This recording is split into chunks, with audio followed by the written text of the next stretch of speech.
नमस्ते. मी प्राध्यापक doctor Abaso Shinde, academic counsellor IGNOU regional centre Pune या ठिकाणाहून आपल्याशी संवाद साधत आहे. आपला विषय समष्टी अर्थशास्त्र अर्थात मॅक्रो इकॉनॉमिक्स किंवा समग्रलक्षी अर्थशास्त्राची तत्वे याच्यातून दोन या अनुषंगाने आज आपण चर्चा करणार आहोत. ब्लॉक 4 आपण विचारासाठी घेतलेला आहे किंवा अभ्यासासाठी घेतलेला आहे. बॅलन्स ऑफ पेमेंट म्हणजेच व्यवहार तोल, आणि दुसरी यालाच पॅरलल कन्सेप्ट ती म्हणजे व्यापार तोल. व्यापार तोल आणि व्यवहार तोल. व्यापार तोल म्हणजे दृश्य स्वरूपाचे आपण म्हणूया वस्तू की ज्या आयात आणि निर्यात केले जातात. त्याचबरोबर अदृश्य स्वरूपाच्या ज्या वस्तू आणि सेवा असतात, त्याचबरोबर दृश्य आणि अदृश्य अशा दोन्ही वस्तू आणि सेवांची देवाणघेवाण ज्या बाजारपेठेत चालते त्याला व्यवहार तोल असं म्हटलं जातं. व्यापार तोल आणि व्यवहार तोल ह्या दोन्ही संकल्पना वेगवेगळ्या जरी असल्या तरी व्यवहार तोलात दोन्ही संकल्पनांचा एकत्रित अभ्यास होणं अपेक्षित असतं. त्याचबरोबर याच्यासाठी अपेक्षित किंवा अत्यावश्यक असणारे कन्सेप्ट म्हणजे विनिमय दर, एक्सचेंज रेट किंवा विनिमय दर आपण त्याला म्हणतो. या चलनाचा विनिमय दर होणं अगोदर किंवा विनिमय दर निश्चित करावा लागतो आणि त्यानुसार वस्तू किंवा सेवांची देवाणघेवाण केलेली असते. ह्या वस्तू आणि सेवांच्या देवाणघेवाणीतूनच आर्थिक उत्पन्नाचे स्रोत म्हणजे त्या देशाला मिळत असतात. त्या उत्पन्नाचा स्रोत अर्थात त्या देशाचं चलन जे आहे ते मिळत असताना आंतरराष्ट्रीय पातळीवर सर्वमान्य असणारं चलन किंवा ज्याला जास्तीच आपण म्हणूया महत्त्व दिलेलं आहे ते म्हणजे डॉलर, अमेरिकेचा डॉलर.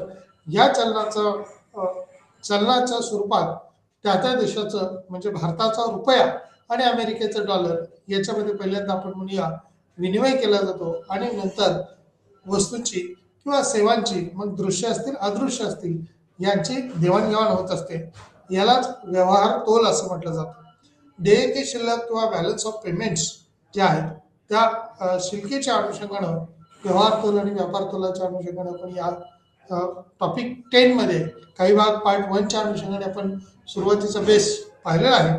त्याचबरोबर त्याचा पुढचा टप्पा जो आहे तो विनिमय दराशी संबंधित आपण जास्त म्हणूया की देयके शिल्लक बॅलन्स ऑफ पेमेंट मध्ये 10.7 कडे जाऊ. त्यावेळेला ते भाग आणखी डीप मध्ये आपल्याला निश्चितपणे समजून येणार आहे.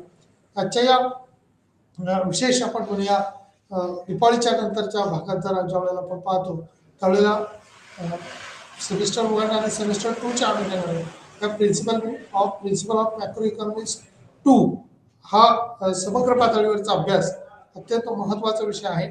त्याचबरोबर व्यापार तोल जो आहे तो समजून घेतल्यानंतर व्यवहार तोलाची संकल्पना डीपमध्ये माहिती असणं हे अपेक्षित आहे. त्याच अनुषंगाने आज आपण या ठिकाणी इंडेक्सच्या अनुषंगाने काय काय भाग ओव्हरलुक सुरुवातीचा करणार आहोत आणि नंतरचा डीपकडे आपण जाणार आहोत. या अनुषंगाने सुरुवातीला इंट्रोडक्टरी पार्ट आहे. व्यवहार तोल म्हणजे तत्व काय आहे, balance of payment, accounting principles त्याला म्हटलंय, चालू आणि भांडवली खाते, त्या अनुषंगाने करंट अँड कॅपिटल अकाउंट्स जी कॅपिटलच्या अनुषंगाने म्हणजे भांडवल खाती जर असेल, करंट अकाउंट्सच्या अनुषंगाने देशाची आयात निर्यात होत असताना चालू खात्याच्या आणि त्याची नोंद, आणि त्याचबरोबर कॅपिटल इन्व्हेस्टमेंट कशा पद्धतीचे आहेत त्याची देखील नोंद असते. भांडवली प्रवाहाचे प्रकार, टाइप्स ऑफ या ठिकाणी कॅपिटल फ्लो जो आहे तो अकाउंट्स ऑटोनॉमस अँड अकॉमोडेट असं म्हटलंय. म्हणजेच या ठिकाणी स्वायत्त आणि सामावून घेणं, अकॉमोडेट करण्याच्या अनुषंगाने त्या ठिकाणी भांडवलाचा फ्लो जो आहे तो दिलेला आपल्याला दिसून येतो. त्याचबरोबर खुल्या अर्थव्यवस्थेसाठी राष्ट्रीय उत्पन्न खाती जे आहेत equilibrium, disequilibrium in balance of payment म्हणजेच खुल्या अर्थव्यवस्थेसाठी राष्ट्रीय उत्पन्न खाती आणि वस्तूचा व्यापार किंवा बाजारातील समतोल व्यवहाराचा किंवा समतोल व्यापाराचा जो ट्रेड आपण म्हणूया तो या ठिकाणी समजून घेणार आहोत. Trade in goods market equilibrium balance of trade त्या अनुषंगाने या ठिकाणी दिलेला आहे. National income accounts for an open economy जे आहे, खुल्या अर्थव्यवस्थेच्या अनुषंगाने किंवा खुल्या अर्थव्यवस्थेसाठी राष्ट्रीय उत्पन्नाची खाती किंवा वस्तूचा व्यापार बाजारातील समतोल, व्यापाराचा जो समतोल दर्शक आहे त्या अनुषंगाने म्हटलेलं आहे. आयात निर्धारक किंवा डिटर्मिनंट ऑफ इम्पोर्ट आणि सी आय जीचे निर्धारक determinant of C I and G किंवा आयात निर्धारकामध्ये डिटर डिटर्मिनंट ऑफ इम्पोर्ट निर्यातीचे, त्याचबरोबर निर्यात देखील जे एक्सपोर्टच्या संदर्भात डिटर्मिनंट ऑफ एक्सपोर्ट्स असं म्हटलंय, याचे काही घटक या ठिकाणी आपल्याला माहिती होणं अपेक्षित असतं. वस्तू बाजार समतोल जो आहे, मग त्या अनुषंगाने या ठिकाणी म्हटले तो घटक किंवा घटक एकत्र ठेवण्याच्या अनुषंगाने पुटिंग द कंपोनंट टुगेदर या ठिकाणी म्हटलेलं. त्याच अनुषंगाने वस्तू बाजार समतोल जे आहे ते गुड्स मार्केट इक्विलिब्रियम जे आहे, त्याचबरोबर निव्वळ निर्यात किंवा नेट एक्सपोर्ट्स, निव्वळ निर्यात कशा पद्धतीने चालते, खुल्या अर्थव्यवस्थेत the IS curve in open economy जे आहे, खुल्या अर्थव्यवस्थेतील आयस वक्र कशा पद्धतीने असतो, भांडवल गतिशीलता किंवा भांडवलाची गतिशीलता, कॅपिटल मोबिलिटी मीन्स मायग्रेट आपण म्हणतो तशा पद्धतीनं एका ठिकाणाहून दुसऱ्या ठिकाणी भांडवलाचा प्रवाह फ्लो तो कशा पद्धतीने जात असतो किंवा प्रवाहित होत असतो, त्या अनुषंगाने देखील आपल्याला याचा आंतरराष्ट्रीय बाजारपेठेच्या दृष्टीनं माहिती करणं महत्वाचं ठरेल.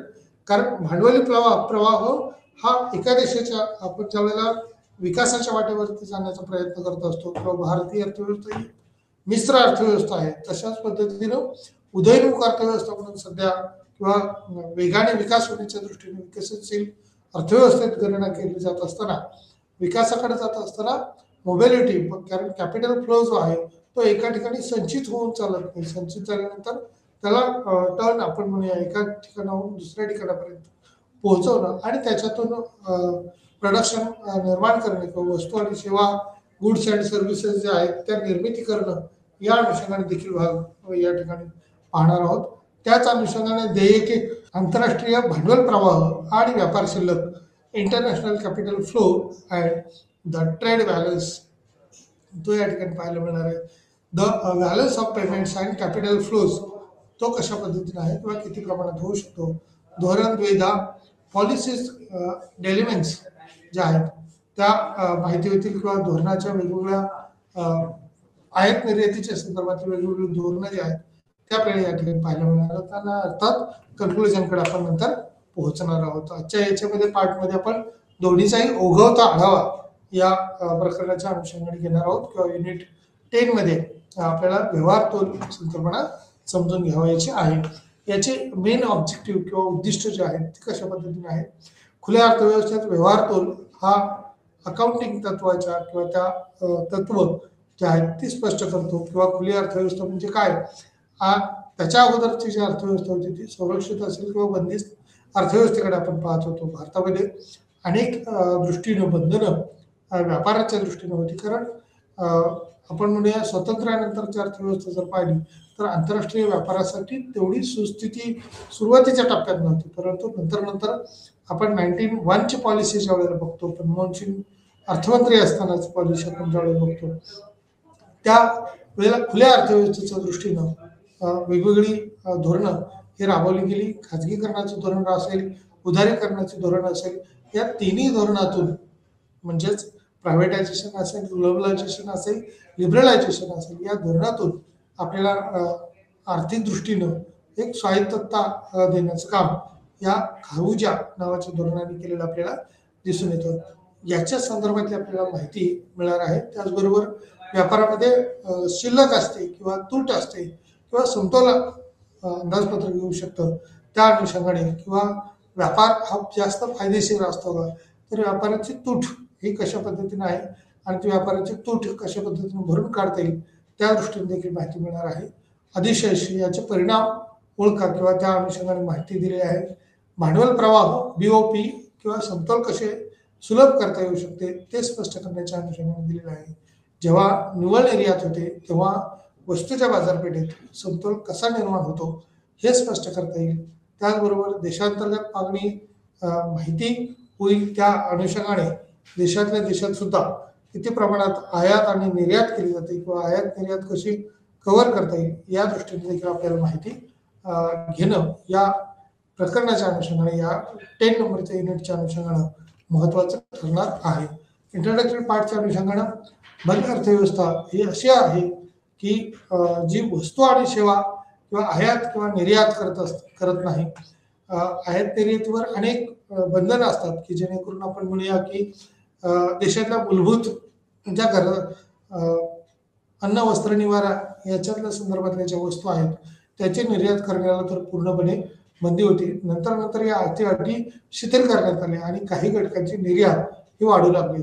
त्याचबरोबर इतर वस्तूंची देखील निर्यात करत असताना त्या देशाचे रिलेशन्स कसे आहेत, संबंध कसे आहेत आणि ते वृद्धिंगत करावे का. जसे की आपण कांदा निर्यात सुद्धा अगदी बघतो, 2 व्हीलर्स 4 व्हीलर्स असतील त्या निर्यात बघतो किंवा मोबाईल सारखी वस्तू आपण ज्यावेळेला आयात करण्याचा विचार करतो त्यावेळेला किंवा एखादा देश निर्यात करतो त्या निर्यातीतून त्यांच्यासाठी बेनिफिट्स मिळेल का. एखादी पाण्याची बॉटल असेल, एखादा पेन असेल, एखादी वस्तू ज्या वेळेला निर्यात करायची असेल त्यावेळेला त्या देशाला परकीय चलन निश्चितपणे मिळत असतं. जसं की आपण चायनीज कंपनीचे भारतात अनेक वेळेला छोटे छोटे पेन पाहतो. आता छोटे असतील किंवा मोठे असतील, एखादी वस्तू ज्या वेळेला निर्यात करत असतो तो देश त्या देशाला त्यातून परकीय चलन किंवा परकीय गंगाजळी ही मोठ्या प्रमाणात मिळत असते. आणि कोणती वस्तूची निर्यात केली जाते की जी वस्तू आपल्या देशामध्ये उत्पादन करत असताना उत्पादन प्रक्रियेत स्वस्तात उत्पादन होत असतं, कमी खर्चात उत्पादन होत असतं. म्हणजेच त्या ठिकाणी खर्च कमी असेल तर उत्पादनाची किंमत ही निश्चितपणे कमी आकारली जाते आणि या कमी किमतीमुळं वस्तू बाजारपेठेमध्ये मोठ्या प्रमाणावर निर्यात होते आणि या निर्यातीतून मोठ्या प्रमाणावर पैसा देखील मिळू शकतो. त्या कंपनीचं उत्पन्न वाढू शकतं, कॅपिटल जे आहे ते मोठ्या प्रमाणात भांडवल निर्मिती होऊ शकते आणि आणखी उत्पादन वाढीला त्यांना प्रोत्साहन मिळत असतं. त्यामुळं बंदिस्त अर्थव्यवस्था किंवा बंद अर्थव्यवस्था ही वस्तू आणि सेवांच्या स्वरूपात आयात निर्यात करत नाही. सध्याच्या जगात जर आपण पाहिलं तर सर्व देश ही खुल्या अर्थव्यवस्थेत आहेत. मोकळेपणाचे 3 वेगळे परिणाम त्या अनुषंगाने दिसून येतात. वस्तूच्या बाजारपेठेतील मोकळेपणा जे ग्राहक आणि परकीय कंपन्यांना पर्याय प्रदान करते. देशांतर्गत वस्तू आणि परदेशी वस्तूपैकी एका निवड किंवा त्या अनुषंगाने होणारी आयात निर्यात ही देखील दर्शवित असते. आर्थिक मोकळेपणा मार्केट किंवा जे आर्थिक गुंतवणूकदारांना निवडण्यासाठी एक पर्याय प्रदान करते. देशांतर्गत मालमत्ता आणि परदेशी मालमत्ता ही कशा पद्धतीची आहे, घटक बाजारामध्ये खुलेपणा कशा पद्धतीने आहे आणि उत्पादन प्रक्रिया कशा पद्धतीने चालू शकते, त्याची अंमलबजावणी कशी होऊ शकते, कामगारांना कुठे शोधायचं किंवा कोणत्या वस्तूची निर्मिती करायची, या निर्मितीतून कोणते उत्पादन मिळू शकेल या दृष्टीनं माहिती घेणं किंवा घटक बाजारात खुलेपणानं उत्पादन कामगारांना कशा पद्धतीने निर्माण करता येऊ शकतं आणि ते संयोजकाच्या अनुषंगाने असेल, उत्पादकाच्या अनुषंगाने असेल, ते निर्यातीतून उत्पन्न जास्तीत जास्त मिळवतात. या व्यवहार तोलाची काही तत्व जर पाहिली तर देयके खाते म्हटले, परंतु व्यवहार तोल ही संकल्पना बेसिक आहे. परकीय चलनाची मागणी उद्भवते कारण या प्रत्येक देश हा आपल्याला इतर देशाचं चलन हे आपल्याकडे जास्तीत जास्त कसं असेल त्याच्या दृष्टीनं प्रयत्न करतो. कारण भविष्यात त्या वस्तूची जर आपल्याला गरज निर्माण झाली, त्या देशाकडून आयात करायचं असेल तर त्यांचं चलन त्यांच्याकडे देणं हे सोयीचं होऊ शकतं किंवा त्या चलनामध्ये विनिमय करणं हे सोयीस्कर ठरू शकतं. त्यामुळे या विनिमय दराच्या अनुषंगाने ती गंगाजळी आपल्याकडे साठवून ठेवण्याच्या दृष्टीने देशाकडे मोठ्या प्रमाणावर आर्थिक नुकसान होत नाही. कारण संकट काळात असेल, युद्धजन्य काळात असेल, वाढत्या लोकसंख्येच्या स्वरूपात वस्तूची मागणी असेल, ही करत असताना वेगवेगळ्या टप्प्यावर वेगवेगळी ध्येय धोरणं हे राबवावे लागतात.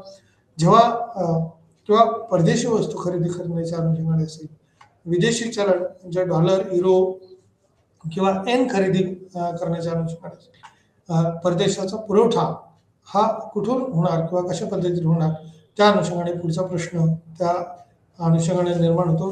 देशांतर्गत किंवा भारत हा आपल्या परकीय चलन मिळवतो जेव्हा ते देशाच्या किंवा देशांतर्गत वस्तूचं उत्पादन जे आहे ते निर्मितीच्या दृष्टीने किंवा मालमत्ता निर्यात करण्याच्या अनुषंगाने या बाबी महत्त्वाच्या ठरतील. Account of countries balance of payment credit, debits किंवा export of goods, imports of goods याच्या ज्या क्रेडिटच्या अनुषंगाने काही संकल्पना आहेत त्या निश्चितपणे क्रेडिट होणाऱ्या किंवा अकाउंटिंगमध्ये कंट्री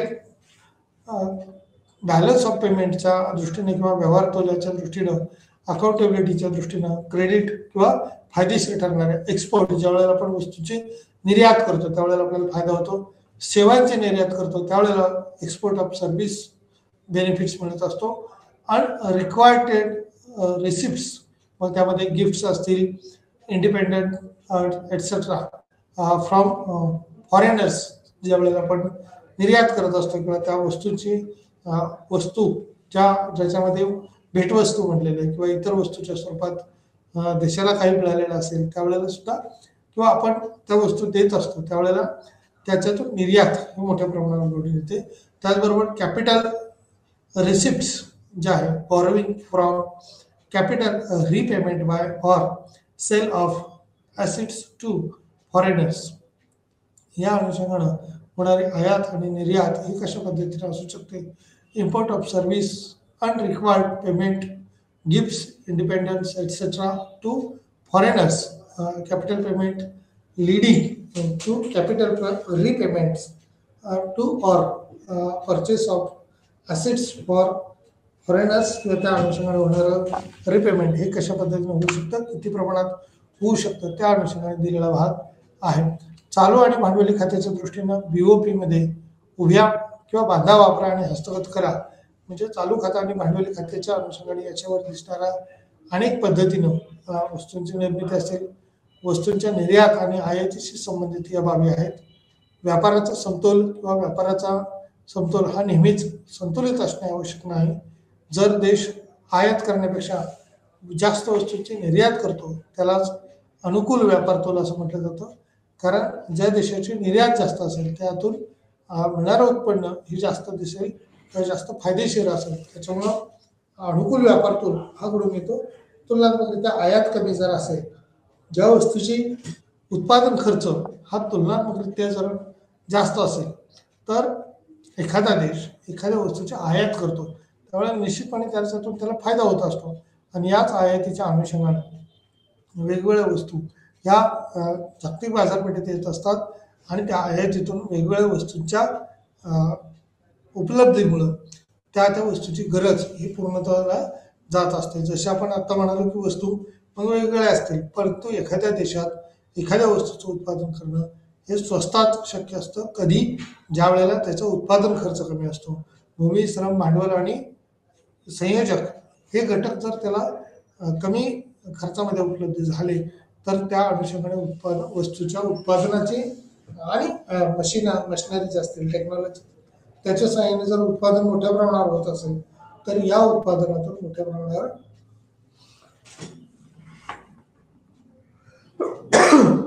फायदे मिळतात.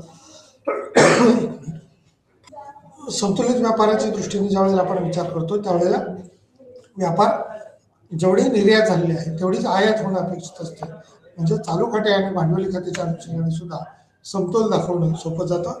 त्याच अनुषंगाने काही इंग्लिशमधल्या कन्सेप्ट या ठिकाणी balance of trade, balance of service, balance of unrequired transfers असं म्हटलेलं आहे, balance of current account, balance of capital account, balance of payment या ठिकाणी दर्शवलेलं दिसून येतं. Discussion of balance of payment त्या अनुषंगानं होणारी निर्मिती किंवा चालू खात्यावरील तूट या आदेशाची पूर्तता करणे हे आवश्यक आहे. जर एखाद्या देशात चालू खात्यातील शिल्लक तूट किंवा देशाने परदेशात जास्त खर्च केला आहे, कमावलेल्या कालावधीत यावर तोडगा काढण्याचा एक मार्ग आहे. भांडवली खात्यात मालमत्तेची जी खरेदी आहे, खरेदी आणि विक्री ही नोंदवली जाते, जसे की स्टॉक, बॉन्ड्स आणि जमीन असेल किंवा इतर मालमत्ताच असतील त्याबरोबर परकीयाकडून घेतली कर्ज असतील, कर्ज जे काही घेण्याच्या स्वरूपात आहे तो एक्सपेंडिचरमध्ये जातो, कारण आपल्याला त्याच्यावरती मोठ्या प्रमाणावर व्याज, इंटरेस्ट हे द्यावे लागतं, आणि याच इंटरेस्टच्या अनुषंगाने असेल हा आपल्याकडील उत्पन्न किंवा आपल्या देशातील उत्पन्न हे परकीय बाजारपेठेत जात असतं. त्यामुळं निश्चितपणे कर्ज देणे असेल किंवा सरकारकडून कॉर्पोरेशन ऑफ आणि व्यक्तीच्या स्वरूपात देशाच्या सोन्याच्या साठ्यात देखील कोणताही बदल किंवा परकीय चलनाचा साठा हा कशा पद्धतीने वाढू शकतो, बदलू शकतो, चालू खात्यातील तूट ही भरून काढता येऊ शकते का, ती भरून काढण्याच्या दृष्टीनं काय होऊ शकतं, या भांडवली प्रवाहाचे जे प्रकार सांगितलेले आहेत ते वेगवेगळे प्रकार आहेत. त्याच्यामध्ये अनुकूल किंवा स्वायत्ता आणि त्या अनुषंगाने अनुकूल भांडवल हे कशा पद्धतीने आहे. भांडवली खात्यातून जे निर्यात केली जाते, जर एखाद्या देशाच्या चालू खात्यातील शिल्लक रकमेमध्ये तूट असेल तर ती नेहमीच देयके किंवा शिल्लक आणण्यासाठी भांडवली खात्यावरील व्यवहार हा तुटीचा किंवा त्या अनुषंगाने दर्शवला जातो. त्याचबरोबर भांडवल प्रवाह जो आहे तो बीओपीच्या अनुषंगाने जो म्हटले, दोन प्रवाहाचे परिणाम हे वेगवेगळे असू शकतात. या दोन्हीमध्ये निश्चितपणे फरक असतो. स्वायत्त असेल किंवा भांडवल प्रवाहाच्या अनुषंगाने हे सामान्य भांडवल प्रवाह आहेत जे इतर घटकांची पर्वा न करतात किंवा त्या अनुषंगाने शिल्लक एखाद्या देशातील किंवा परदेशी व्यक्तीने परतफेड करता येईल. त्या अनुषंगाने जर भांडवल निर्मितीच्या प्रक्रियेमध्ये संधी दिली तर त्या देशाचं उत्पन्न हे मोठ्या प्रमाणावर वाढतं. त्यामुळे समग्र अर्थशास्त्रामध्ये या व्यवहार तोलाचा अभ्यास करत असताना आंतरराष्ट्रीय पातळीवरती कशा पद्धतीने देवाणघेवाण होऊ शकते, किती प्रमाणात देवाणघेवाण होऊ शकते, कर्जाचं स्वरूप कशा पद्धतीने आहे, जास्त इतर देशाकडून जर कर्ज घेतलेलं असेल तर त्याच्यावरती व्याजाचा मोबदला म्हणून आपल्याला जास्त रक्कम द्यावी लागते. त्यामुळे कर्ज घेणं हे कोणत्याही दृष्टीनं, व्यापार तोलाच्या दृष्टीनं, व्यवहार तोलाच्या दृष्टीनं हे तोट्याचं ठरू शकतं, हानिकारक ठरू शकतं, कारण व्याज हा मोठ्या प्रमाणावर परतावा त्या देशाला जात असतो. याउलट आपल्या देशाने किंवा भारताने जर इतर देशाला जर कर्ज दिलेलं असेल तर त्या कर्जातून मोठ्या प्रमाणावर व्याज मिळेल आणि मिळालेल्या व्याजातून आपल्याला उत्पन्न वाढीचा प्रवाह निश्चितपणे फायदेशीर ठरेल. त्यामुळं देशातून जागतिक पातळीवरच्या ज्या वेगवेगळ्या संघटना आहेत त्या संघटनांचा भारत हा अनेक वेळेला अनेक पद्धतीने सदस्य म्हणून किंवा सभासद म्हणून देश गणला जातो. मग तिथं वर्ल्ड बँकच्या अनुषंगाने ज्यावेळेला आपण काही मागण्या करतो त्यावेळेला त्याच्यातूनही भारताला अग्रस्थान किंवा विकसनशील देश म्हणून जागतिक पातळीवरती मोठ्या प्रमाणावर वर्ल्ड बँकेकडून आर्थिक व्यवहार मिळत असतो. WTO सारखी संघटनेच्या वेळेला आपण पाहतो, वर्ल्ड ट्रेड ऑर्गनायझेशनची या संघटनेचा सभासद असल्यामुळं अनेक वेळेला अनेक फायदे हे भारताला झालेले आहेत. अनेक संरक्षण विषयक करार हे आंतरराष्ट्रीय पातळीवरती केलेले आहेत. त्यामुळे व्यवहार तोला हा विचारात घेतल्याने कोणताही मार्ग हा हानिकारक ठरत नाही. त्याचबरोबर नियोजित ही भांडवलाची हालचाल असेल, व्यक्ती, कंपन्या किंवा सरकार हे वेगवेगळ्या कारणांसाठी उर्वरित जगासह भांडवली व्यवहारामध्ये हे गुंतवण्याची योग्य योजना ही निश्चितपणे केलेली आपल्याला पाहायला मिळते. त्याचबरोबर समतोल्य किंवा असमतोल जे म्हणतो, चालू खात्यावर एकतर परदेशातून किंवा कर्ज घेऊन वित्तपुरवठा करावा लागतील किंवा परकीय चलनाचा साठा हा जो आहे तो कमी करण्याच्या दृष्टीने प्रयत्न केला जातो. याउलट जर देशाला किंवा चालू खात्यावरील अधिशेष पैसे कर्ज घेऊन भांडवल निर्यात करता येत असेल किंवा त्या अनुषंगाने निर्यात होणं म्हणजेच आयात आणि निर्यात ही समान पातळीवरती आणण्याच्या दृष्टीनं समतुल्य किंवा असमतोल प्रस्तावित झालेला दिसेल. याचं सूत्र रूपाने जर आपण पाहिलं तर करंट अकाउंट आणि कॅपिटल अकाउंट, करंट अकाउंट किंवा चालू खाते आणि भांडवली खाते बरोबर 0, म्हणजेच चालू खात्यावर आणि भांडवली खाते दोन्हीची एकत्र करून समान पातळीवरती 0 आली तरच त्या ठिकाणी बेनिफिट्स आपल्याला दिसून येईल. In what sense can we then have disequilibrium in balance of payment, म्हणजे या ठिकाणी असमतोल निर्माण झालेला दिसेल.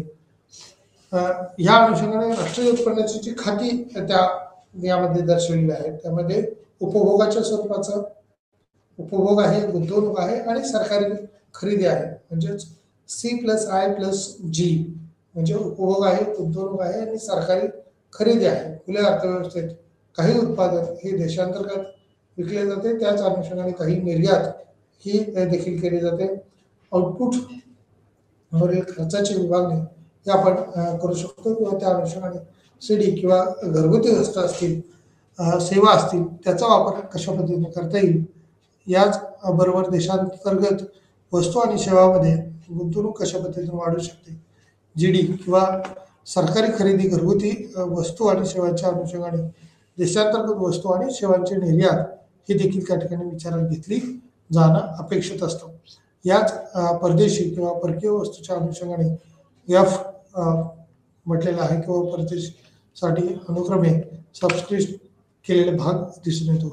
त्यामध्ये वस्तूचा व्यापार किंवा बाजार समतोल, व्यापाराचा समतोल जेव्हा मी या गृहीत बाबी धरतो त्यावेळेला अर्थव्यवस्थेसाठी, व्यापारासाठी बंद आहे. जेव्हा गरज आहे किंवा त्या अनुषंगाने वस्तूची देशांतर्गत मागणी आणि देशांतर्गत मागणी यांच्यात फरक करता येतो किंवा वस्तू त्याचा अर्थ एकच होता किंवा आता आपण दोघांमध्ये फरक केला पाहिजे किंवा त्या अनुषंगाने करू नये. या वस्तू आणि सेवा बाजारात किंवा भांडवल बाजारामध्ये कशा पद्धतीने होतो, व्यापार कशा पद्धतीने कार्य करतो ते दर्शवलेलं दिसून येईल. G is equal to C plus I plus G plus X minus MR dot dot dot 10.10 म्हणजे या ठिकाणचे जे सूत्र आहे त्या सूत्ररूपाने उपभोग असेल, गुंतवणूक असेल, सरकारी खर्च असेल आणि एक्सपोर्ट किंवा निर्यात असेल, या सगळ्यांची बेरीज करत असताना आपल्याला जे आपण आयात करत असतो, इम्पोर्ट करत असतो तो मायनस करावा लागतो. या सूत्राच्या अनुषंगाने उपभोग, गुंतवणूक आणि सरकारी खर्च किंवा मालाची निर्यात मागणी आहे किंवा अर्थव्यवस्था कशा पद्धतीने आहे त्या अनुषंगाने भाग निश्चितपणे माहीत होईल. C plus I plus G हा देखील घरगुती वस्तूची मागणी असेल. प्रथम आपण या अनुषंगाने भाग पाहत असतो. आयात वजा करा किंवा देशांतर्गत मागणीचा तो भाग हा दिसून येऊ शकतो. वस्तूच्या अनुषंगाने घरगुती वस्तू त्या अनुषंगाने कशी असेल त्या संदर्भाची माहिती मिळू शकते. C plus I plus G हा निर्धारक घटक किंवा याचं निर्धारण कशा पद्धतीने करावं किंवा उपभोगाची पातळी कोणत्या लेवलपर्यंत पोहोचणं गरजेचं आहे, गुंतवणूक कशी अपेक्षित आहे, त्याचबरोबर सरकारी खर्चाच्या दृष्टीने देखील निर्णयावर त्याचा परिणाम होतो का ते पाहावं लागेल. अर्थव्यवस्थेचा खुला व्यापार कशा पद्धतीने चालतो, त्या वास्तविक विनिमय दराची जी रचना आहे त्या विनिमय दरामुळे प्रभावी अंमलबजावणी त्या ठिकाणी जर झाली तर त्याच्यातून देशांतर्गत वस्तू आणि सेवांची जी काही आपण परकीय बाजारपेठेत परदेशात मोठ्या प्रमाणावर निर्यात करू शकतो आणि निर्यातीला लागणारा खर्च देखील करावा लागेल. तथापि वापराच्या एकूण स्तरावरून त्याचा परिणाम कशा पद्धतीने होईल, किती प्रमाणात होईल तो निश्चितपणे दिसून येईल. वास्तविक विनिमय दर हा गुंतवणुकीच्या मागणीच्या रचनेवर परिणाम होऊ शकतो. कंपन्या किंवा घरगुती खरेदी करतात येत नाही त्या अनुषंगाने मशीन्स किंवा परदेशी मशीन्स, परंतु त्याचा एकूणावरती गुंतवणुकीवर होणारा परिणाम हा कशा पद्धतीने असू शकतो तो देखील या ठिकाणी माहिती असणं किंवा आयात व्यापार तोलामध्ये त्याचा अभ्यास हा निश्चितपणे करावा लागतो. व्यापार तोलाच्या अनुषंगाने व्यवहार तोल ही संकल्पना मोठी आहे, म्हणून व्यवहार तोलामध्ये व्यापार तोलाचाही अभ्यास केला जातो आणि इतर अदृश्य घटकांचा देखील, वस्तू आणि सेवांचा देखील त्याच्यात अभ्यास हा होत असतो. त्यामुळे देशांतर्गत मागणी C plus I plus G is equal to C in bracket Y minus T plus I in bracket Y comma R in bracket plus G अशी या ठिकाणी देशांतर्गत मागणी जी आहे ती वाढलेली आपल्याला निश्चितपणे दिसून येईल. व्हेरिएबलच्या खाली असलेली प्लस आणि मायनस याच्यातील नातेसंबंधाचे स्वरूप हे दर्शवले जाईल. फंक्शन्स मधील व्हेरिएबल्स दरम्यान समीकरणात वेगवेगळ्या घटकांचा समावेश केलेला आहे. व्हेरिएबल किंवा हे सूचित करत असताना C आणि Y मायनस T, त्याचप्रमाणे गुंतवणूक I किंवा उत्पादनावर सकारात्मकपणे अवलंबून असते. त्याच व्याजदरावर हा सकारात्मक अभ्यास होऊ शकतो किंवा नकारात्मक बाबी सुद्धा प्रकर्षाने जाणवू शकतात. या किंवा सरकारी खर्चाच्या अनुषंगाने जी या ठिकाणी म्हटलेलं आणलेलं आहे, म्हणजेच गव्हर्नमेंटच्या अनुषंगाने कशा पद्धतीनं आयात निर्यातीच्या अनुषंगाने धोरण ठरवण्यात येतं ते दिलेलं आहे. आयात निर्धारक घटक जे आहेत त्याच्यामध्ये आयात ही विदेशी वस्तूंची देशांतर्गत मागणी आहे. विदेशी वस्तूंची देशांतर्गत मागणी म्हणजे आपला देश हा इतर देशाकडून जसे की आपण इलेक्ट्रॉनिक्स वस्तूच्या स्वरूपात मागणी करत असतो किंवा काही वेळेला जपानकडून काही टिकाऊ वस्तू ज्या असतील तंत्रज्ञान असेल त्याची मागणी करत असतो. डेव्हलप कंट्री मग त्याच्यामध्ये भारत हा अमेरिकेकडून देखील काही मागणी करत असतो आणि या मागणीतून आर्थिक गरजांची पूर्तता किंवा वस्तूंच्या पूर्तता होत असते त्यावेळेला आर्थिक दृष्टीनं विनिमयाचं धोरण हे राबवावं लागतं. त्याचे इम्पोर्ट एक्सपोर्ट जे आहे त्याची तरतूद ही होत असते. आयातीच्या अनुषंगानं वेगवेगळे घटक हे आपण भारतात बघा की पेस्ट असतील किंवा चप्पल असतील, बूट असतील, सँडल असतील किंवा अनेक वस्तू या परकीय बाजारपेठेतून आपल्याला आयात कराव्या लागतात किंवा आपला देश हा आयात करत असतो आणि याच्या अनुषंगानं त्याच दृष्टीनं निर्यातीचा प्रयत्न देखील करतो. परंतु या आयातीसाठी आपल्याला परकीय चलन अनेक वेळेला अवमूल्यन करावं लागतं. जास्तीची रक्कम हे आपल्याला द्यावी लागते आणि त्यामुळे आपल्या रुपयाला किंमत ही कमी कमी झालेली दिसून येते. परकीय बाजारातून त्या वस्तूंच्या मागणीच्या अनुषंगाने आपल्याला विनिमय दर हा चेंज करावा लागतो किंवा विनिमयाच्या अनुषंगाने आणि आपले चलन हे परिवर्तित करावं लागतं. त्यामुळे देशांतर्गत उत्पन्न आणि विनिमय दर उच्च देशांतर्गत उत्पन्न हे उच्च ठरतो. देशांतर्गत आणि परदेशी वस्तू अशा ह्या सर्व वस्तूंना देशांतर्गत मागणी आहे का त्यामुळं उच्च घरगुती उत्पन्नामुळे आयात जास्त होते. आयात आयातीत देखील वास्तविक विनिमय दरावर त्याचा परिणाम होत असतो किंवा देशांतर्गत चलनातील घसरणीमुळे हे परदेशी वस्तू महाग होतात. या देशांतर्गत चलनातील घसरण जर झाली म्हणजे एका डॉलरच्या बरोबर आपण आता सध्या 65 ते 70 रुपये या एका डॉलरसाठी देतो. त्यामुळे निश्चितपणे त्यांच्या वस्तूची किंमत अमेरिकन डॉलरमध्ये ज्यावेळेला असेल त्यावेळेला या अमेरिकन डॉलरमध्ये 1, 2, 4, 5 डॉलर असे ज्यावेळेला वाढत जाईल तशा पद्धतीनं आपल्याला हे रुपये जास्त प्रमाणात द्यावे लागतात किंवा तुलनात्मकरित्या अवमूल्यनामुळं भारताला या वस्तू महाग पडत असतात किंवा त्याच्यावरचा आपला जास्त खर्च पडत असतो. त्यामुळे देशांतर्गत चलनाची घसरण ही देखील परदेशी वस्तू महाग होण्याची पाठीमागं कारण आहेत किंवा आयातीचे निर्धारण करताना या चलनाचा देखील आपल्याला विचार करावा लागतो. निर्यातीचे निर्धारण आता एक्सपोर्ट करत असताना आपल्या देशाचे चलन हे घसरवलं जातं. खऱ्या अर्थानं आपल्या देशाचं चलन हे जर वाढवलेलंही असेल तरी आपल्याला जास्त फायदे ठरतात. त्याच अनुषंगानं या निर्यातीतून मोठ्या प्रमाणावर परकीय चलन मिळत असतात.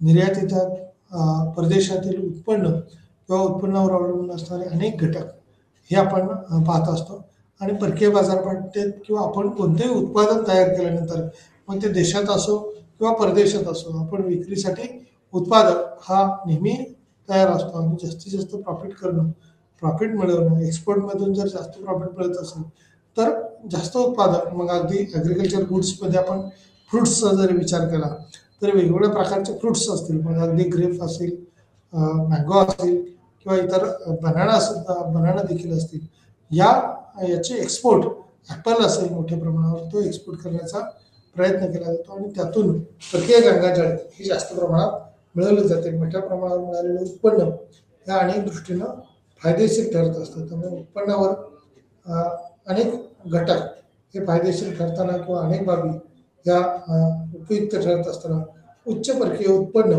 म्हणजे सर्वांसाठीच जास्त किंवा विदेशी मागणी ही परदेशी आणि देशी अशा दोन्ही वस्तू तर जास्त परकीय उत्पन्न जे आहे ते देखील जास्त प्रमाणात कसं मिळवता येऊ शकतं किंवा त्या अनुषंगाने कसं बदलवता येईल त्या दृष्टीने प्रयत्न केलेला असतो. या निर्यातीच्या दृष्टीनं किंवा देशांतर्गत वस्तूची विदेशी मागणी ही कशा पद्धतीने आहे या उत्पन्नावरती होणारा खर्च कशा पद्धतीने करता येऊ शकतो तो पाहायला जाऊ शकतो. त्यामुळे घटक एकत्र ठेवणे किंवा मी असे गृहीत धरतो की किंमत पातळी दिली आहे आणि मागणी केलेल्या आउटपुटचे जे काही उत्पादनाचे घटक असतील त्या अनुषंगाने भांडवली खाते समाविष्ट करत नाही. त्यामुळे सध्या तरी चालू खाते आणि भांडवली खाते किंवा पेमेंट शिल्लक जी आहे ती समान आणणं हे थोडंसं कठीण त्या दिशेला जात असतं. त्याच अनुषंगानं मागणीचे घटक किंवा इतर सर्व चल स्थिर ठेवून व्याजदर कर, सरकारी खर्च, विदेशी उत्पादन आणि वास्तविक विनिमय दर या अनुषंगाने काही भाग हा निश्चित उपयुक्त ठरतो, ज्याचा मागणीवर परिणाम होतो.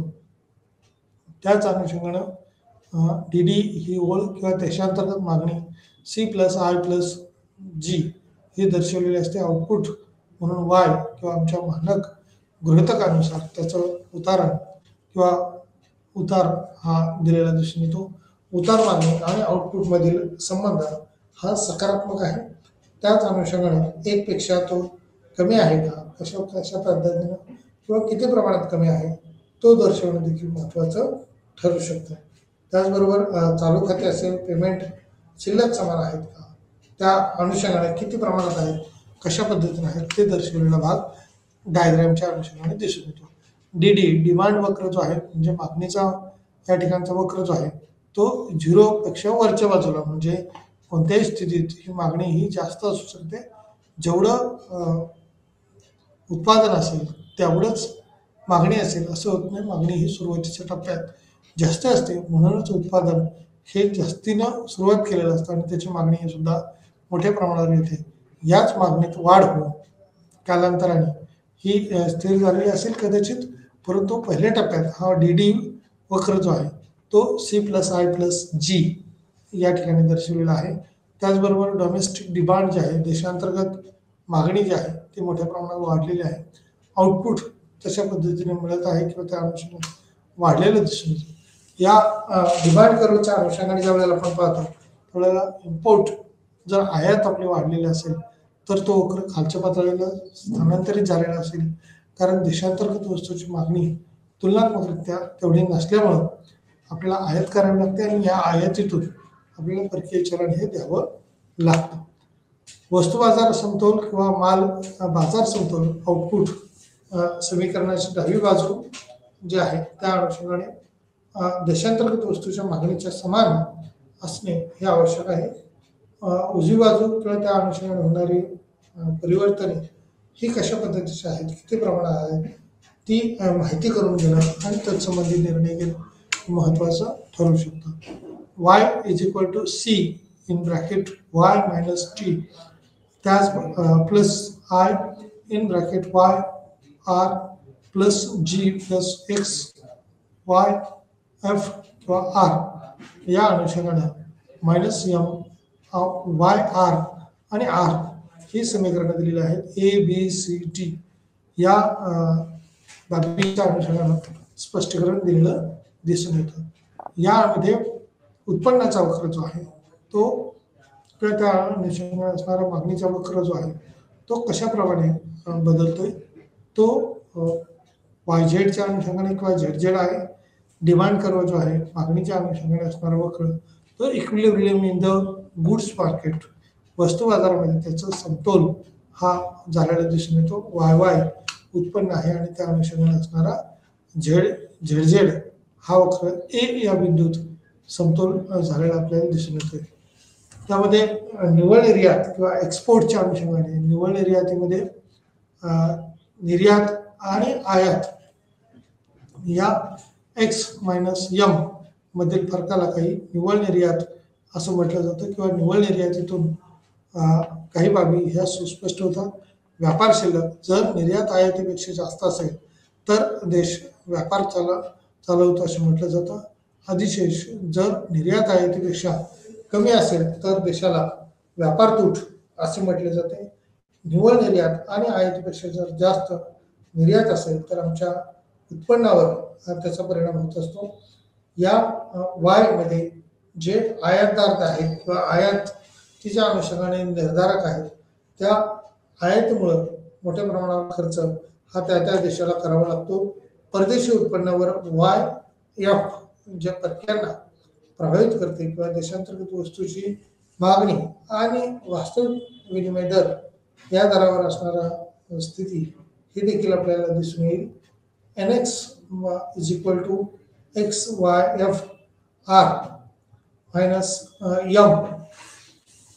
M या अनुषंगाने या बाबी काही सुस्पष्ट आपल्याला दिसून येते. खुल्या अर्थव्यवस्थेत वक्र जो आहे तो IS वक्र किंवा प्रत्येक व्याजाशी असणारा संबंध, गुंतवणूक आणि त्या अनुषंगाने असणारा बचतीचा संबंध निर्धारक जो आहे तो दर्शवला GDP च्या अनुषंगाने समतोल पातळी आहे. इच्छित खर्च एकूण मागणी असताना GDP समतोल आहे किंवा समान वास्तविक आउटपुट आहे. वाय किंवा जेव्हा इंजेक्शन समान पातळीवर पोहोचते त्यावेळेला ते काढले जाते. खुल्या अर्थव्यवस्था जे आहे त्या IS वक्र हा एकूण मागणीचा घटक म्हणून निर्धारित केला जातो, निर्यात केला जातो आणि समाविष्ट भाग त्याच्यातून सुस्पष्ट होऊ शकेल.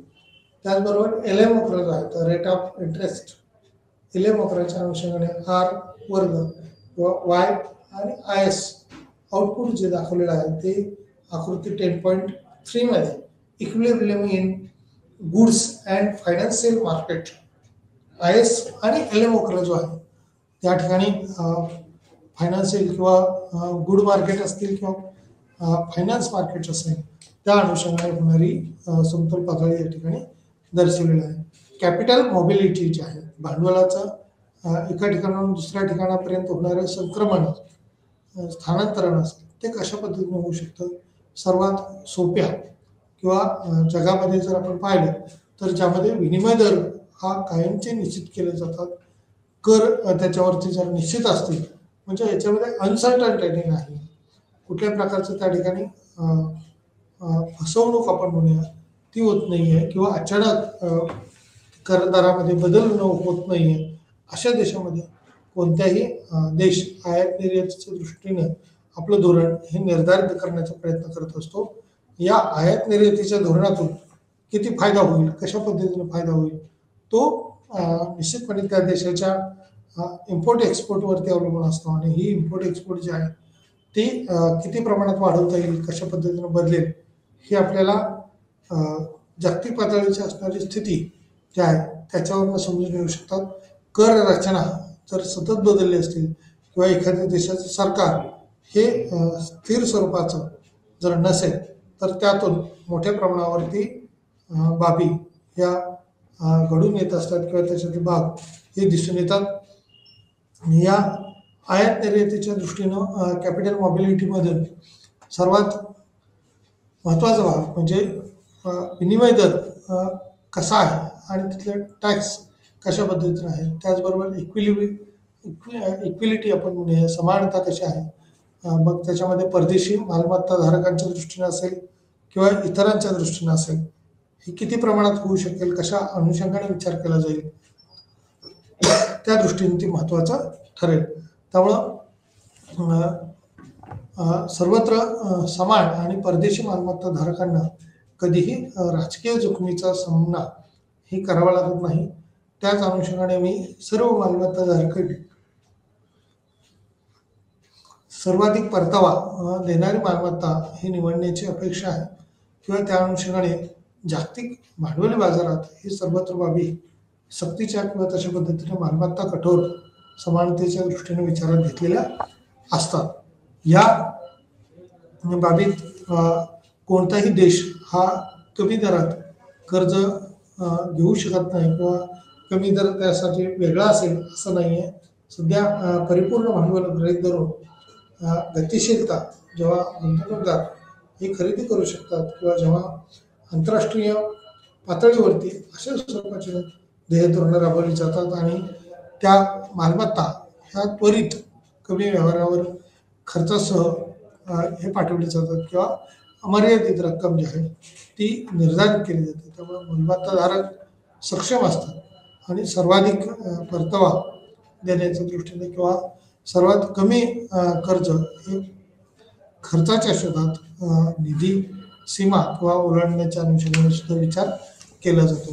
आंतरराष्ट्रीय भांडवल प्रवाह आणि व्यापार शिल्लक किंवा आंतरराष्ट्रीय भांडवल प्रवाह आणि व्यापार संतुलन जे आहे ते यांच्यातील संबंध हे बचतीच्या दृष्टीने असेल, उत्पन्न खात्याची ओळख करण्याच्या अनुषंगाने असतील, या गुंतवणुकीत माहिती होणं किंवा त्या अनुषंगाने Y = C+I+G+NX if we subtract C+I+G from both sides we obtain असं म्हटलं जातं. Y - C - G is equal to I plus nx, since y minus c plus g is national saving yes. या अनुषंगाने त्यात काही बाबी दिलेल्या आहेत किंवा त्या अनुषंगाने म्हटलेलं आहे एस बरोबर एस एस बरोबर आय प्लस एन एक्स और एस मायनस आय किंवा एन एक्स दर्शवलेलं आहे. This form of national income accounts identity shows that and economic net exports always equal the difference between its saving and investment. The right hand side of the identity annex the next export of goods and services. म्हणजेच वस्तू आणि सेवाच्या अनुषंगाने निर्यातीच्या दृष्टीने धोरण हे कसे फायदेशीर असू शकतं, कारण कोणताही देश हा आपले निर्यात वाढावे या दृष्टीने प्रयत्न करत असतो. उद्योजक तशा पद्धतीने आपलं उत्पादन हे देखील वाढवण्याचा प्रयत्न करत असतात आणि या उत्पादनाच्या अनुषंगानेच किंवा उद्योजकाच्या दृष्टीने असणाऱ्या वेगवेगळ्या बाबी असतील मग त्यातून होणारे फायदे हे विचारात घेतले जातात. भांडवली प्रवाह हा विचारात घेत असताना त्याच्या काही चौकटी किंवा देयक त्याचे शिल्लक असणारी भांडवली स्थिती याचा आढावा घेणं महत्त्वाचं ठरतं. त्यामुळं प्रवाहाची भूमिका जी आहे ती कशा पद्धतीने आहे. एखादा देश हा आपल्याला आयात करून आपली उत्पादनं किंवा आपल्याकडचा खर्च हा कमी करण्याचा प्रयत्न करतो, परंतु कोणत्याही देशाने निर्यात केली तर निश्चितपणे त्या देशाला त्याचं उत्पन्न मिळणार आहे आणि या उत्पन्नातून होणारे फायदे हे जास्तीचे असतील. अशा स्थितीत निर्यातदार हा निर्यात करत असतो आणि आयातदार हा आयात आपली कमी करण्याचा प्रयत्न करत असतो, कारण आयातीतून आपल्या वस्तूला जसं वस्तूच्या रूपाने गरज भागली जाते तशा पद्धतीनं मोठ्या प्रमाणात खर्च देखील होत असतो. एक मिनिट. देयके किंवा भांडवली प्रदान जे आहेत, भांडवली प्रवाह जे आहेत ते कशा पद्धतीनं वाढतील, तो देश भांडवल प्रदान कसा होईल किंवा जास्त प्रमाणात आपल्याला भांडवली साधन सामग्री उपलब्ध करण्याच्या दृष्टीनं उभ्या करण्याच्या दृष्टीनं प्रयत्न करीत राहील आणि त्यातून आपल्या उत्पन्न वाढीचा वेग हा प्रचंड वेगाने वाढवण्याला उद्युक्त होत असतो किंवा प्रवृत्त करत असतो. त्या अनुषंगाने देशाला आयात आणि दिलेल्या निर्यातीच्या दृष्टीनं किमतीचा सामना करावा लागतो. मागणी किंवा या व्यतिरिक्त मी जागतिक व्याजदर RF दिलेला आहे. परिणाम किंवा परिपूर्ण भांडवल गतिशीलता किंवा भांडवल देशात अमर्यादित दराने प्रवाहित होते. जर देशाचा व्याजदर हा परकीय व्याजदरापेक्षा जास्त असेल तर भांडवल प्रवाह हा कमी प्रमाणात जातो, परंतु गरजेच्या दृष्टीने ज्यावेळेला आपण विचार करतो त्यावेळेला त्या देशाला किती गरज आहे त्याच्यावरनं काही ध्येय धोरणं हे निश्चितपणे ठरवले जातात. देशांना वारंवार धोरणात्मक कोंडीचा सामना करावा लागतो.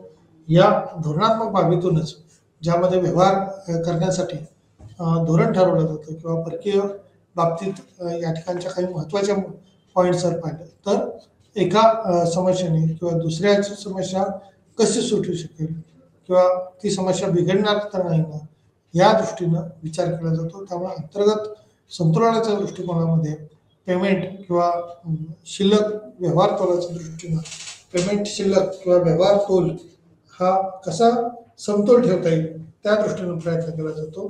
याच अनुषंगानं जे मध्यवर्ती बँक आपला साठा किंवा आपली गंगाजळी आहे त्याच्यावरचे दर हे कमी किंवा जास्त करत असते आणि या देयकातून किंवा व्यवहार तोलातून होणारे प्रवाह हे वेगवेगळ्या पद्धतीचे असू शकतात. त्यामुळं जेव्हा आउटपुट पूर्ण होते किंवा त्यातून मिळणारा मोबदला आपण म्हणूया तो पूर्ण होतो त्याच अनुषंगाने समीकरणं सुद्धा मांडली जातात. BP इज इक्वल टू 0 ही रेषा आमच्या पेमेंटच्या अनुषंगाने ही दर्शवित असताना दिसून येते. आता याच्यामधला जो महत्त्वाचा भाग आपण हायलाईट केला तो होता या देशांतर्गत उत्पादनाच्या अनुषंगाने परकीय बाजारपेठेला असणारी मागणी ही कशा पद्धतीने येऊ शकते किंवा त्यात कशा पद्धतीने बदल होऊ शकतो. यातील राष्ट्रीय उत्पन्न खातं असेल, खुली अर्थव्यवस्था असेल, अर्थव्यवस्थेच्या वस्तू आणि सेवांच्या उत्पादनावरील खर्चाचा विचार असेल, मग बंद अर्थव्यवस्था असेल, हे कशा पद्धतीने कार्य करते, त्या अनुषंगाने उपभोग, गुंतवणूक आणि सरकारी खरेदी किंवा सरकारचा खर्च हा कशा पद्धतीने आहे. म्हणजे खुल्या अर्थव्यवस्थेतलं जर सरकारने वेगवेगळे निर्णय हे स्वतःकडे न ठेवता उद्योग संस्थेकडे ठेवलेले असतात, त्याच्यामुळे मोठ्या प्रमाणावर निर्यात होत असते आणि सरकार म्हणून सरकारची जबाबदारी ही खुल्या अर्थव्यवस्थेत निश्चितपणे कमी कमी होत असते. कारण व्यक्तीवरती, उद्योजकावरती, उद्योग संस्थेवरती त्याची जबाबदारी जास्त पडते. उद्योजक आपल्याला जास्तीत जास्त नफा मिळवण्याचा प्रयत्न करत असतात. त्यामुळे मोठ्या नफ्याच्या दृष्टीनं, मोठ्या फायद्याच्या आमिषापोटी खाजगीकरणातून, खुल्या अर्थव्यवस्थेतून नफा प्रेरित असणारे उद्योग संस्था आपल्याला कॅपिटल किंवा भांडवल प्रवाह जो आहे तो मोठा करण्यावरती निश्चितपणे भर देईल. याच अनुषंगानं भांडवल प्रवाहात जशी वाढ होण्याची होईल, ती वाढ कशी वाढवता येईल किंवा खुल्या अर्थव्यवस्थेत काही उत्पादन ही देशांतर्गत विकल्या जाऊ शकतील किंवा त्या अनुषंगाने खुल्या अर्थव्यवस्थेच्या आउटपुटवरील खर्चाची विभागणी ही देखील करता येऊ शकते किंवा सीडी किंवा घरगुती वस्तू आणि सेवांचा वापर हा देखील केला जाऊ शकतो. डी किंवा देशांतर्गत वस्तू आणि सेवांमध्ये गुंतवणूक ही किती प्रमाणात असेल, कशा पद्धतीने असेल ती दिसून येईल. सरकारी खरेदीदार, घरगुती आणि वस्तू किंवा त्या अनुषंगाने असणारे आयात निर्यात ती पाहिली जाईल. या वस्तूचा व्यापार, बाजार समतोल किंवा व्यापाराचा समतोल जेव्हा आपण विचारात घेतो, वस्तू व्यापार म्हणजे ज्या बाजारपेठेमध्ये वस्तू आणि वस्तूंचीच केवळ म्हणजे डोळ्यांना ज्या वस्तू दिसू शकतात त्याचेच आयात निर्यात केली जाते, त्याला वस्तू बाजार असं म्हटलं जातं. आणि बाजाराचा समतोल कधी होऊ शकतो, ज्या वेळेला उपयुक्त आपण म्हणजे आयात आणि निर्यात ही जिथं समान पातळीवर होते किंवा ग्राहकाचा समतोल, उपभोक्त्याचा समतोल त्या ठिकाणी होतो. म्हणजे ज्या किमतीला त्या वस्तू खरेदी करणं शक्य आहे त्या वस्तूला ची मागणी करणं असेल. मग व्यापाराचा समतोल कधी शक्य होऊ शकतो, आयात आणि निर्यात समान पातळीवर असेल त्यावेळेला व्यापाराचा समतोल हा होऊ शकतो. या अर्थव्यवस्थेतल्या 3 वेगवेगळ्या संकल्पना ज्या आहेत त्यातून आपल्याला अनेक बाबी स्पष्ट होतात. वस्तूची निर्यात किंवा देशांतर्गत मागणी आणि देशांतर्गत मागणी यांच्यातील वस्तूची देशांतर्गत असणारी मागणी असेल किंवा आंतरराष्ट्रीय पातळीवरची असणारी मागणी ही किती प्रमाणात आहे, कशा पद्धतीने आहे, त्याचा अर्थ काय किंवा त्या अनुषंगाने देशांतर्गत मागणी पूर्ण करताना मग राज्यातली मागणी असेल किंवा संपूर्ण देशाची मागणी असेल, मग एखाद्या ग्राहकाकडून मागणी असेल, मग एखाद्या उद्योजकाकडून मागणी असेल, एखाद्या उद्योगाला एखादा कच्चा माल त्याची मागणी असेल. म्हणजे ऊस ज्या वेळेला आपण पाहतो शेतकऱ्याकडचं होणारं उत्पादन, त्यासाठी साखर कारखान्याची मागणी असते की कच्चा माल म्हणून आम्हाला ऊस मोठ्या प्रमाणावर मिळाला. क्लॉथ, कपड्याच्या ज्या मिल्स असतात त्याच्यासाठी कापसाची मागणी ही मोठ्या प्रमाणावर असते आणि कापूस जे उपलब्ध होतो त्या अनुषंगाने असणारी मागणी किंवा त्या कच्चा माल म्हणून कापसाची मोठी मागणी असते. मग तेलवर्गीय बिया ज्या आहेत ते तेल उत्पादनासाठी त्याची मागणी मोठ्या प्रमाणात असते. म्हणजे वस्तूची देशांतर्गत मागणी आणि देशांतर्गत आंतरराष्ट्रीय पातळीवरची असणारी मागणी याच्यात निश्चित फरक असतो. आंतरराष्ट्रीय पातळीवर होणाऱ्या वस्तूच्या मागणीवरती अनेक वेळेला बंधनं असतात, पण त्या बंधनातूनही ज्या वेळेला मागणी वाढत असते त्यावेळेला निश्चित सरकारला आयातीतून कधीही उत्पन्न जास्त मिळत नाही, परंतु निर्यातीतून निश्चितपणे उत्पन्न सरकारला मिळत असतं आणि त्याचा फायदा हा अर्थव्यवस्थेला किंवा देशाला होत असतो. वेगवेगळ्या आता आपण पाहतो की वर्ल्ड कपचा सामना झालेला असेल, याच्यातून आपल्याला देशाला मोठ्या प्रमाणावर उत्पन्न मिळतं. कारण अनेक क्रिकेट प्रेमी आपण म्हणूया, क्रिकेट पाहणारे आपण म्हणतो, त्यावेळेला त्यांच्यावरती केला जाणारा त्या एरियातल्या सोयीसुविधा असतील आणि त्याच्यातून मिळणारं उत्पन्न असेल, हे देखील खूप मोठ्या उत्पन्नाचे स्रोत किंवा साधन असू शकतं. या अनुषंगाने अशा अनेक बाबी असतील. मग खेळाच्या स्वरूपात आता आपण पाहतो वेगवेगळे सामने भारतात होत असतात. अहमदाबादला झालेला आताचा गुजरातमधला मोठा सामना की वर्ल्ड कपचा सामना आपण म्हणूया 2023 डिसेंबर 2023 मधला आंतरराष्ट्रीय पातळीवरचा सामना आणि याच्यातून उत्पन्नाच्या स्रोतच्या अनुषंगाने किंवा असे सामने किंवा ज्याच्यातून आपल्याला बेनिफिट्स मिळतील असे उद्योग व्यवसाय हे मोठ्या प्रमाणावर जर असतील मग त्याच्यासाठी आपल्याला कॅपिटल इन्व्हेस्टमेंट ही फार मोठी करावी लागते, भांडवली गुंतवणूक वाढवावी लागते. त्यावेळेला समग्र पातळीवरच्या धोरणातून याचा फायदा निश्चितपणे होत असतो. त्यामुळे व्यापार तोलाची संकल्पना ही इंटरनॅशनल ट्रेड किंवा आंतरराष्ट्रीय व्यापार या विषयाशी संबंधित जरी असली तरी त्याचा अभ्यास आपल्याला समग्र लक्ष्य अर्थशास्त्र यामध्ये करणं देखील आवश्यक असू शकतं. वस्तूंची देशांतर्गत मागणी आणि देशांतर्गत मागणीच्या यांच्यातील फरक जो आहे तो दिसून येऊ शकतो. त्यामुळे वस्तू त्यांचा अर्थ एकच होता का, त्याच अनुषंगाने आपण दोघांमध्ये फरक केला आहे किंवा काही देशांतर्गत मागणी आणि परदेशी वस्तूवर त्याचा काय प्रभाव पडतो का, काही मागणी ही बदलता येऊ शकते का, आर्थिक विकासाच्या दृष्टीने किंवा देशाच्या विकासाच्या दृष्टीने याच्यात कसा बदल करता येऊ शकतो, तो भाग देखील महत्त्वाचा ठरू शकतो. त्यामुळे खुल्या अर्थव्यवस्थेतलं असणारं धोरण, त्या अनुषंगाने घेतलेले निर्णय हे किती फायदेशीर आहेत, कशा पद्धतीचे असू शकतात, ते यामध्ये निश्चितपणे दिलेलं आहे. CI मग उपभोग असेल, गुंतवणूक असेल आणि G गव्हर्नमेंटच्या अनुषंगाने या तिन्हीतून निर्धारण हे निश्चितपणे होत असतं. त्यामुळेच देशांतर्गत मागणीसाठी C+I+G = C in bracket Y - T in bracket अशा पद्धतीची मागणी ही दर्शवलेली दिसून येते. व्हेरिएबलच्या किंवा खालील असलेली मागणी त्या अनुषंगाने असणाऱ्या संबंधित बाबी ह्या तपासणं महत्त्वाचं ठरेल. फंक्शन्समधील व्हेरिएबल्स किंवा समीकरणात कोणत्या बाबी आहेत, कशा पद्धतीच्या आहेत त्या दर्शवलेल्या आहेत. C आणि Y - T त्याचप्रमाणे गुंतवणूक उत्पादनावर असणारा सकारात्मक प्रभाव तो किती आहे, कशा पद्धतीचा आहे, तो आयात निर्यात किंवा आयात निर्धारण करण्यात सुद्धा उपयुक्त ठरू शकतो. तसाच तो निर्यात निर्धारणाला देखील उपयुक्त ठरू शकतो. त्यामुळे निर्यातीचे निर्धारक कुठले, या निर्यातीत असणाऱ्या घटकांचा अंतर्भाव करावा लागतो. या संदर्भातल्या डायग्रॅम्स असतील, त्या संदर्भातले दिलेल्या ह्या संकल्पना असतील, त्या समजून घेणं तितकंच महत्त्वाचं असलेलं आपल्याला दिसून येऊ शकतं. या आंतरराष्ट्रीय प्रवाह आणि व्यापार शिल्लक किंवा भांडवली खात्याच्या दृष्टीने देयके कशा पद्धतीचे आहेत, त्या संदर्भातली वेगवेगळी धोरणं ही सरकारनं सरकारनं राबवणं आणि त्याची अंमलबजावणी करणं महत्त्वाचे असतात. ऑन पेपर धोरणाबरोबरच त्याच्या अंमलबजावणी इम्प्लिमेंटेशन करणं जास्त महत्त्वाचं ठरतं.